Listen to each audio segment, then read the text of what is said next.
مفاد پرست ڈرامے کی نیکسٹ ایپیسوڈ میں جب زین اور اس کی ماں فرحہ کو مہرو کی پریگنینسی کے ٹرمینیٹ ہونے کا پتہ چلے گا تو ان کا کیا ری ایکشن ہوگا، اور کیا عالیہ زارا کو کنونس کر پائے گی کہ وہ خود اپنے منہ سے اپنے باپ سے اپنے حصے کی جائیداد نام لگوانے کا مطالبہ کرے۔ مہرو نے اپنی پریگنینسی کی ٹرمینیشن کی بات ابھی تک کسی کو بھی نہیں بتائی، حتیٰ کہ اپنی ماں سے بھی چھپا کے رکھی ہے، لیکن جب سے اس کے ساتھ یہ حادثہ ہوا ہے تو مہرو بہت اداس پریشان رہنے لگی ہے، لیکن ابھی تک اس بات کی کنفرمیشن نہیں ہوئی کہ اس اداسی کے پیچھے وجہ مہرو کی مامتا ہے یا پھر مہرو نے جو خواب سجا رکھے تھے کہ جیسے ہی بچہ دنیا میں آئے گا تو مہرو زین سے کہہ کے یہ عالی شان بنگلہ اپنے نام کروا لے گی۔ بہرحال مہرو جب چپ چپ رہتی ہے تو زین اسے دیکھ کے مزید اداس ہو جاتا ہے اور مہرو کا دل بہلانے کے لیے اپنے ہونے والے بچے کی باتیں کرتا ہے کہ مہرو،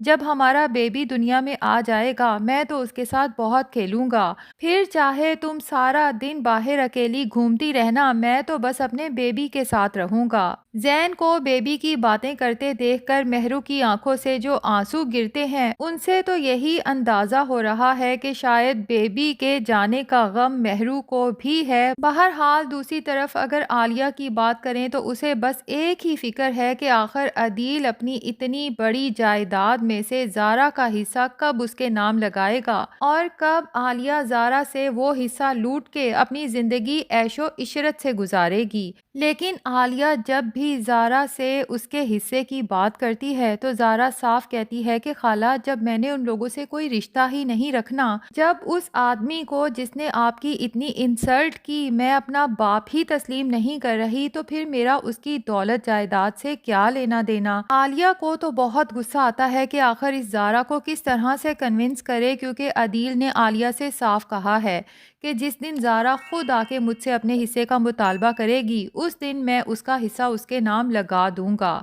جبکہ دوسری طرف منیر جب گھر آتا ہے تو اسے یہی لگتا ہے کہ عالیہ جان بوجھ کے عدیل سے جھگڑا کر کے زارا کو گھر واپس لائی ہے، جبکہ منیر کو عدیل کی بہت فکر ہے کہ اسے 2 بار ہارٹ اٹیک آ چکا ہے۔ ایسے میں عالیہ کو تھوڑا تو لحاظ کرنا چاہیے تھا۔ اب عالیہ منیر کے سامنے جھوٹ کا سہارا لیتے ہوئے کہتی ہے کہ مجھے کوئی شوق نہیں تھا زارا کو واپس لانے کا، لیکن میں زارا سے جب عدیل کے گھر ملنے گئی تو عدیل نے میرے ساتھ بلا وجہ لڑائی شروع کر دی اور مجھے گھر سے نکل جانے کا کہا۔ اب اتفاق سے زارا نے یہ سب خود اپنے کانوں سے سن لیا۔ میں تو پھر بھی عدیل سے کچھ کہے بنا چپ چاپ گھر واپس آ گئی، لیکن زارا سے میری انسلٹ برداشت نہیں ہوئی، تبھی وہ خود سب کچھ چھوڑ چھاڑ کے میری محبت میں گھر آ گئی۔ منیر کو ویسے عالیہ کی باتوں پر اتنا یقین تو نہیں آتا، بہرحال عالیہ سے کہتا ہے کہ اگر تم یہ بات مجھے پہلے ہی بتا دیتی تو اچھا تھا۔ عدیل بھائی نے اگر سچ میں تمہاری انسلٹ کی ہے تو میں اب ان سے خود بات کروں گا۔ یہاں پر عالیہ کے ہاتھ پاؤں چھوٹ جاتے ہیں، کیونکہ اگر منیر عدیل سے بات کرے گا تو عدیل تو ساری حقیقت منیر کے سامنے رکھ دے گا کہ بھائی تمہاری بیوی تو مجھے ایموشنلی بلیک میل کر رہی تھی کہ اگر تم چاہتے ہو کہ زارا تم سے ملتی رہے تو زارا کا حصہ اس کے نام لگاؤ، ورنہ میں زارا کو تمہارے خلاف ایسا بھڑکاؤں گی کہ تمہاری شکل دیکھنا بھی گوارا نہیں کرے گی۔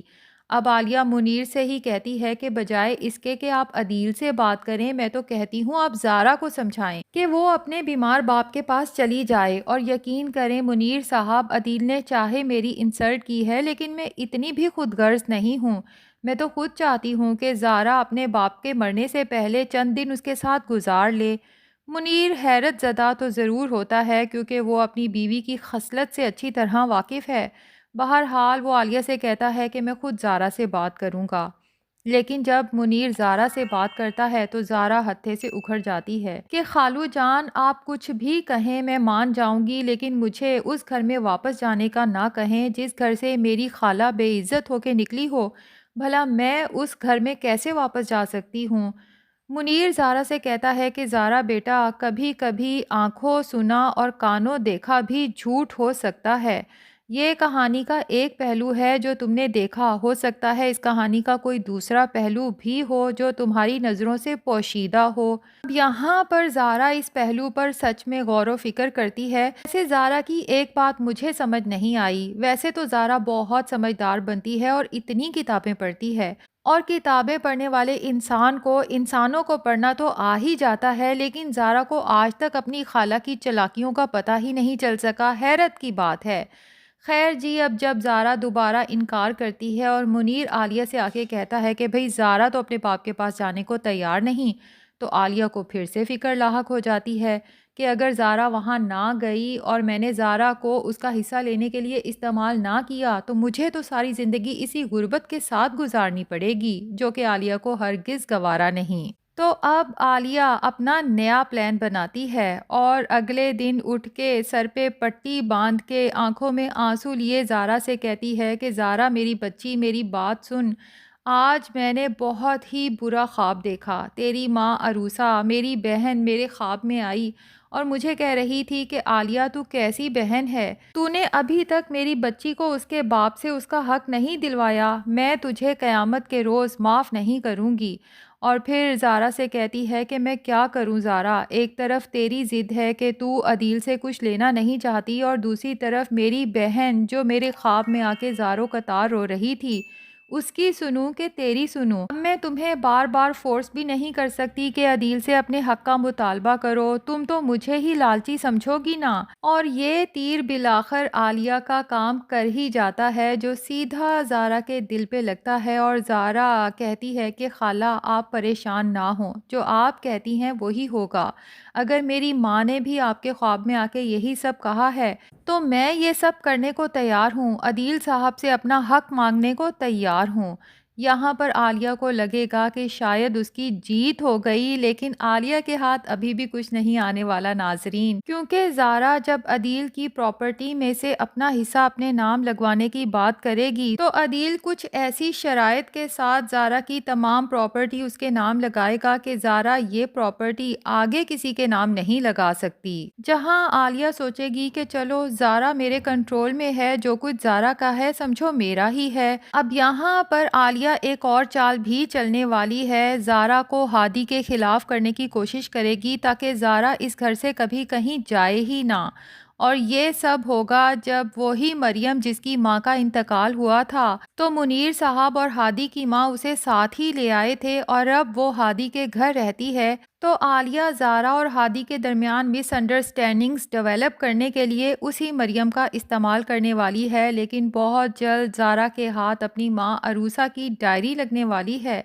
جہاں سب سچائی لکھی ہوئی ہے، جسے پڑھنے کے بعد زارا کی آنکھیں کھل جائیں گی اور ساری حقیقت سے پردہ اٹھ جائے گا، اور اس جھوٹی پیار کرنے والی خالہ کا اصل چہرہ صاف دکھائی دینے لگے گا۔ جبکہ دوسری طرف عالیہ کی بیٹی مہرو کی پریگنینسی کی ٹرمینیشن کا جب زارا اور فرحہ کو پتہ چلے گا، اور ساتھ ہی یہ پتہ چلے گا کہ اس وقت مہرو سلمان کے ساتھ تھی، لگتا یہی ہے کہ زین مہرو کو چھوڑ دے گا، جس کے بعد مہرو بھی ہمیشہ کے لیے گھر واپس آنے والی ہے، اور یہ دونوں ماں بیٹیاں جو دوسروں کی دولت پہ نظر رکھ کے امیر ہونے کے شارٹ کٹ ڈھونڈتی رہتی ہیں، یقیناً ان کا انجام بہت برا ہونے والا ہے۔ تو ناظرین، آپ میں سے کس کس کو انتظار ہے اس لمحے کا جب زارا کو اس کی ماں عروسہ کی ڈائری ملے گی؟ کمنٹس میں ضرور بتائیں۔ ریویو پسند آیا ہے تو ویڈیو کو لائک اور چینل کو سبسکرائب کرنا بالکل نہ بھولیں۔